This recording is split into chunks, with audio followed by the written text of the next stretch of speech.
Hello বন্ধুরা, কেমন আছো তোমরা সবাই? তো আশা করি সবাই খুব ভালো আছো। তো গতকাল তো ছিল রাখি। আর আমাদের বাড়িতে রাখিটা কিন্তু বেশ ছোট করেই হয়, কিন্তু বেশ মজা হয়, কারণ আমরা অনেকগুলো ভাই বোন। আর আমরা কিন্তু শুধু ভাইদেরকেই রাখি পরাই না, আমরা বোনদেরকেও রাখি পরাই।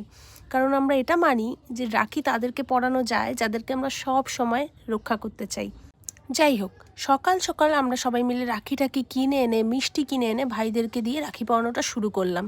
আর ডোনার যেহেতু কালকে অফিস ছিল, তো তাড়াতাড়ি সকালে ওকে আমিও রাখি পরিয়ে দিয়েছিলাম। তারপর বিকালবেলা আমরা একে অপরকে মানে বোনদেরকে রাখি পরানো শুরু করলাম। আর সাথে পিসির ছেলেও ছিল, তো ওকেও রাখিটা পরিয়ে দিলাম।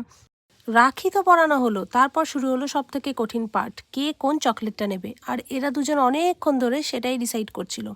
যাই হোক, সবাই মিলে রাখি পরালাম, কিন্তু এইবারে একজন বাদ পড়ে গেছিলো, সেটা ছিল দাদু। তাই দাদুর ছবির সামনেও রাখিটা দিয়ে দাদু থেকে আশীর্বাদ চেয়ে নিলাম। একটা দিন বেশ দারুণ কাটলো।